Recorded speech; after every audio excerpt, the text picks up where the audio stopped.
All right, welcome everybody to our Ask Me Anything Wednesday session. We have a special guest with us today, Kelli Folsom. Yay, welcome Kelli. So happy to be here. Thank you, Julie. Awesome. You're so welcome. I'm so happy to have you. Okay. So Kelli and I know each other from another mastermind group that we're in, and I met her, and her messaging and her purpose resonates with me so much as a fellow artist. And when I heard, that she helps artists to become more abundant, I had to learn more. And I reached out to her and I said, let's do a session together. And I want to read a little bit more about Kelli just to give you some background on her and her purpose. So Kelli is an oil painter and still life extraordinaire. She's an artist, teacher, mentor, and forever student of her own artistic practice. She helps women artists build purpose, confidence, and success in their art, life, and business. With a lifetime of experience painting, exhibiting, and selling her art, a BFA in fine arts, and many awards for her work, she's been through it all as an artist. The highs, lows, and day-to-day emotional roller coaster that is making a living through art. One day she looked around and realized there was a huge gap and lack of resources for women ready to return to their former artistic dreams or take up oil painting for the first time, in a community that embodies what they once loved about art, but with the resources they actually need. No one was providing these women with the respect for their talent and space to refine their artistic identity, a safe and supportive artistic community, and the tools to brush up their skills and then take them to the next level. So she created one. Love it, Kelli. Hell yeah. So good. What a beautiful mission. I would love to hear more about, how you developed this community and what, guided you to start what you have. Yeah. Well, gosh, it's gone through a lot of evolution over the years. But yeah, what inspired me to start really in the beginning was primarily out of fulfilling my own needs at the time, which was, for me to make a living as an artist. And I was doing a lot of in-person teaching at the time. And I kind of felt like a traveling gypsy, like schlepping my stuff in the car and driving around here and there and everywhere, to work with a small group of people. And so I think I had kind of this desire of I want to work with more people. I want to have more impact, and I want to work with them on a deeper level than just like, hey, I show up and I paint with you for a weekend, which is kind of the common way in my little art world that it's done, where people sign up, they go to a workshop, they learn from the teacher for a couple of days in person. It's maybe almost kind of like going to maybe like a Tony Robbins conference or something, So it's kind of like, they get this temporary, hit of help and instruction from the teacher, from the artist, and then they're off on their own again, back in isolation. And so it's very short-lived, and it's all focused usually on technique. Which of course is one piece of the puzzle of being an artist, is building your skill set, but it is not everything. And I would argue it's actually a very small portion that makes for being a successful artist. So anyway, so it kind of all got created and was born out of a mix of both fulfilling my own needs and desires and fulfillment, and also, financial needs. And also what I saw was missing, what I had experienced that was missing for me, even going to, a fine art college, what was missing for me. And that was more of that like ongoing community, and also help around other topics besides just skill set building, right? Besides just technique. Because there's so much more that goes into it than that. So yeah, so that's and how I started. art is such a deeply personal thing. It's such a form of expression that it, like you said, it goes so much deeper than just the technique of making a beautiful painting. And I also want to hear more about a successful artist. Like, what does that mean? Like, how do you define successful artist? Well, I mean, I think a successful artist definitely has created a strong body of work, and has found their artistic voice and is incredibly connected to that. So they know their purpose, they know their why, they know, why they're here to create. They create consistently. So consistency and then knowing your voice is part of that success, being an artist, but also financial success, right? Because I believe, we all must be abundant in Hell order. yes. Yeah. So, there's just to me, it's like, there's no success. And I experienced this firsthand. There's no success if, you're like, oh, I'm super inspired and I'm just painting, or creating all the time, but then nobody's buying them. And then they're just stacking up in the studio and you don't know what to do with them. And that actually gets very demoralizing. At least it was for me. And I've seen it really take down so many artists, where it's like, then you start getting depressed. You don't want to create anymore, because I believe there's like this natural cycle, right? of like creating and then receiving, creating, then receiving. Hell So, yeah, sister. yeah. We speak the same language. So it's like, if you're an artist and you're just creating all the time and you're not receiving anything back for those creations, because you're not putting yourself out there, or you're not, finding the right audience for your work or asking for the sale, it just becomes a really negative loop. I really think, that also, it kind of kills that cycle, kind of kills that process. And then shame comes in for most artists. I know myself included. It's like, then you feel ashamed that, oh, well, it's not all about the money and I do it for the love of it. And, and so then shame kind of comes in, it can kind of tear us down, at that point, like, oh, I can't have my cake and eat it too. I can't do what I love and be rich, or, be abundant. And that's just not true. We can't do what we love unless we allow ourselves to be supported, right? Because like you said, when we have all these paintings piled up, or, in my instance, if you're a spiritual teacher, and you're just giving to the point of depletion, we're no longer giving our gifts to the fullest, and we're not open to receive. And like you said, eventually, like, we're going to get into that deep, dark place of, I must not be good enough. And it's not just my technique, but it's me. Something's wrong with me. I'm not worthy. Yeah. Oh gosh. Yes. Yeah. Imposter syndrome. I just must not have what it takes. Every other artist is better than me.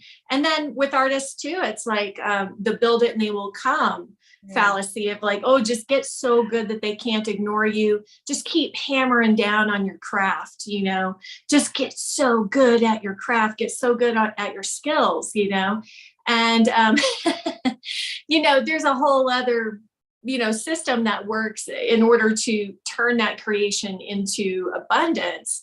That they're just not utilizing, they're just not using, So it just doesn't work. It doesn't work to just stay isolated and just focus on one aspect of the art making process, and I just think it's a lie. There's so many lies that are pervading out there around being an artist, what a successful artist looks like, what you have to do to be a successful artist. So it's a challenge. I love what you said about felt like every one of those things. Yeah. And my sister speaks for me because I was a photographer, and, I felt that too, of that, like putting my work out there, and it felt deeply vulnerable, presenting the pictures, and then how are they going to receive it? And, what it felt like was, am I not good enough? But it took putting myself out there repeatedly, asking from the sale. And one of my techniques was just to disconnect from the numbers. Like, I had to get to a place of, because at the time I wasn't comfortable asking for the sale. So I would ask my coach, what should I charge? She would give me this big number, and then I would present my art, and then I would step aside and let them decide, let my art sell itself. And I would sometimes leave a sales presentation having no idea how much money I made. And then I'd get in my car and be like, wow, like, that was awesome. But that was my way before I was comfortable to I had to just keep doing it. And never did I have someone see it and be like, this is horrible. Like, like they would be in tears. Oh my God, this is so beautiful. And I will say, I don't think I was the best photographer. It wasn't my skill. It was the feeling, and it was the love for what I do, and for wanting them to feel special, to feel beautiful, to feel valued, to feel seen. That's what it was about for me. Like, I want you to know I see you, and they feel that. And that was like, what's the price tag for that, for being seen and for knowing that you're valued, Totally. Yeah. So it's always just, and I think that is a challenge for a lot of artists, is especially like in my case, if you were raised not around art, and like I didn't even have art classes. Art was not an important part of life, so the way I was raised was very just like lower middle class, just struggling, and, never can afford anything. And art was just not important. It was not a priority. So a lot of artists do, and myself in the past included, just really had a hard time believing that what I was doing mattered, what I was doing had value, and that other people would see the value in it and value it enough to pay for the art. I would love to hear your like vision and your knowing of, why does art matter? I mean, it matters because we're creators, and it's like creation is just life. Creation is it's not a luxury. That's a beauty is not a luxury, And so a lot of times art gets positioned like, oh, that's a luxury item. It's like, I get so annoyed with that stuff, because I'm like, no, it's not a luxury. It's a necessity. That's it right there. That's the piece. Like, because I heard extra. It's like people are thinking this is extra. We don't really need this art. We don't need these pictures. We don't. But it's a necessity. It's an expression of life. Like, it's expression of creation. One person expresses themselves as, a doctor who heals, or, one person expresses themselves as a teacher. One person expresses themselves as an artist. All of it matters. Yeah, totally. And we all deserve to be paid for any of it, anything you choose to do. Like I say to my kids, like, whatever you choose to do, if you love it, and then that is you in your fullest expression, you will be financially abundant at that. Yeah, totally. And that is really, living out your true purpose, you really being authentic and embracing the true gifts that you were given. Like, I didn't make this shit up. I didn't just, you know what I mean? Right. It's like, no, this has always been in me to create ever since I was, a young girl. And it's just that, of course, the world that we're in and the illusion that we're in kind of says, oh, that's not really that important. All this other stuff is more important. So, so we tend to just look around us and follow other models that we see around us in terms of, what has more value, what doesn't, what's a necessity, what isn't. So to me, I'm like, well, no, if you were given this gift, this creative gift, like, it is your responsibility to use it, to utilize it. So. And what do you say to artists that you see severely undercharging themselves or just giving things away? Like, what would you say to that artist? I think in those cases, it's just a matter of them really not understanding the value of what they're doing, of what they're creating. And so it could be coming from a number of different, it could be a number of different reasons why they're undervaluing themselves. Could be just inferiority, could be, like I was saying, like, just, this is not how you're raised, or you couldn't afford that, so you don't think anybody else would, or you wouldn't pay that, so you don't think anybody else would pay that, or you just don't think that you're good enough, or you're comparing yourself to other artists and saying, well, I'm not a real artist. This person over here went to art school and they've got all these awards and, all that kind of stuff. So I just don't measure up. I don't stack up. So, I'm going to charge cheap. And I also feel like it is a way to not fail.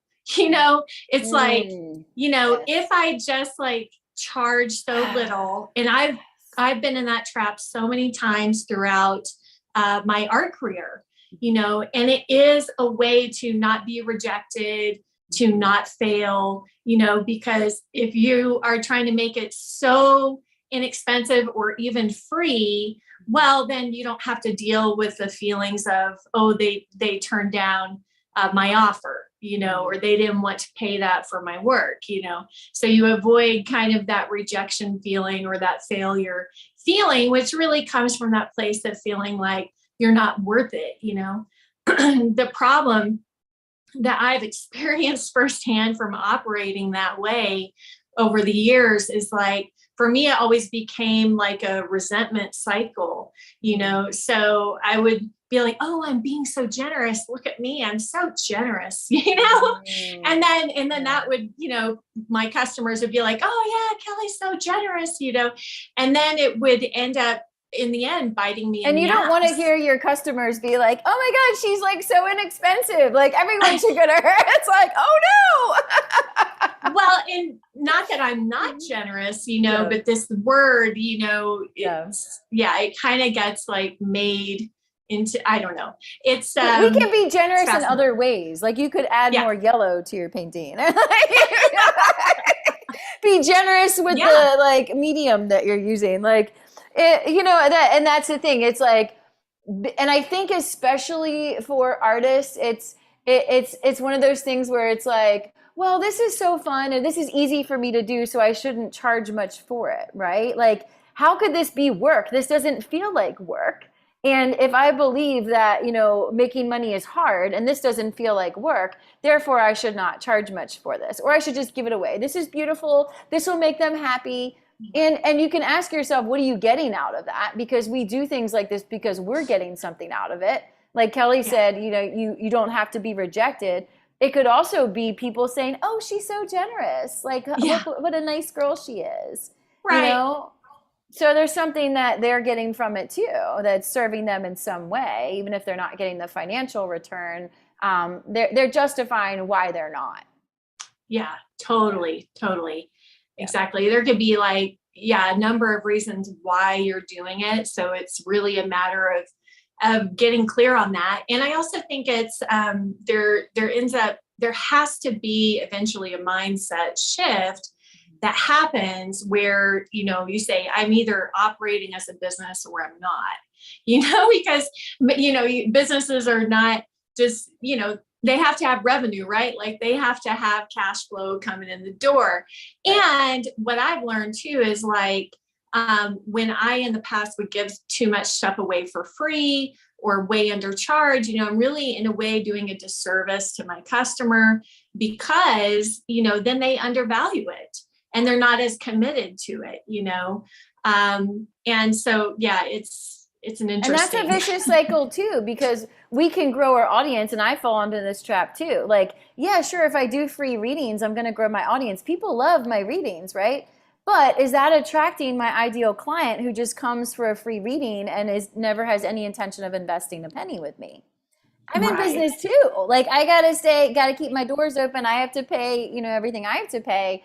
So it's tuning in and asking like, why are we doing this? What's my intention behind this? If we have the intention, for them to sign up and pay us, you're probably going to get disappointed if that's the reason why you're doing it. If you're doing it and it feels good to do so, like if I do like a group reading and it feels good and I leave when I'm tired, then cool. But if I'm doing it to get something, that's when it's like, ooh, that's when that vicious cycle starts. And, and you can fall into it when you're like, oh, a lot of people liked it or a lot of people are following me now. That's great. Are they the ones you want to be following you?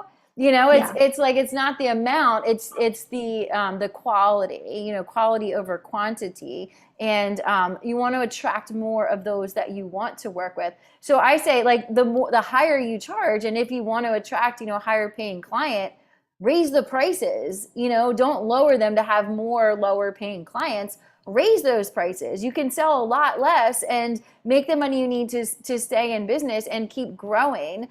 And then when people start paying your highest rate, that's when I charge more. People kept buying my lowest one-on-one package. Great, it's time to raise it, because that was an easy yes for people. Anytime it's an easy yes, I go up. Easy yes, you go up. because there's always going to be someone at that next level who sees the value in what you do and wants and is ready to pay for it. Right. Yeah, totally. Love it. And I would love to hear more about your community. If there are artists, watching that, they want to get back into oil painting, or, they really are serious about making this a business and not just a hobby. Tell us more about your community. Yeah. So right now, the community is called the Art Life School.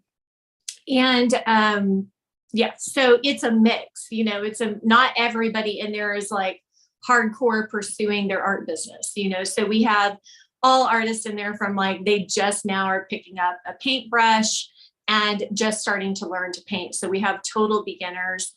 So we have like a beginner learning track for those folks, to get them started, those women. And then we have an intermediate level and then advanced level. And in the Art Life School, there's also, the business courses and things like that I've created that are in that membership program as well.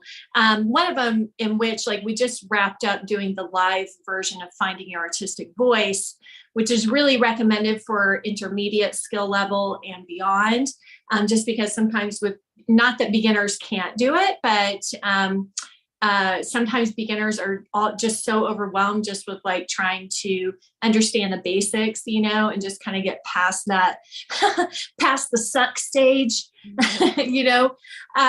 so anyway, so we just wrapped that up. And then this next quarter, we'll be doing a live run through of Double Your Painting Sales online in 30 days, which is a really awesome course. And it's all about how to sell more paintings online organically without, doing paid advertising and stuff like that. Yeah, so that's the program. It's a mix of things. I mean, there's even like a self-mastery course in there that is really focused around the stuff that we do face as artists, all of the inner critic, the resistance that we face, the fears of rejection, having the courage and vulnerability that takes to put your work out there, like you were just talking about.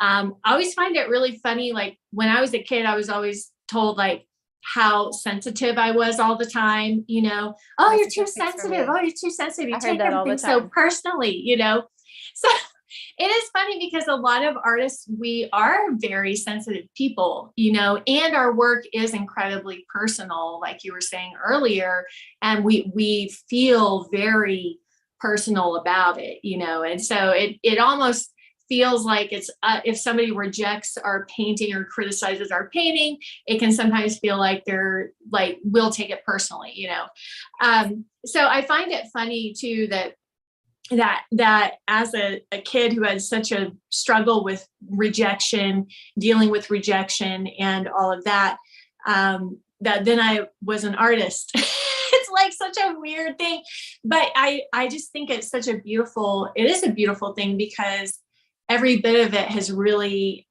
turned the mirror inward as I decided to go to art school as an adult, and endeavor on this path, to fulfill my purpose and create art.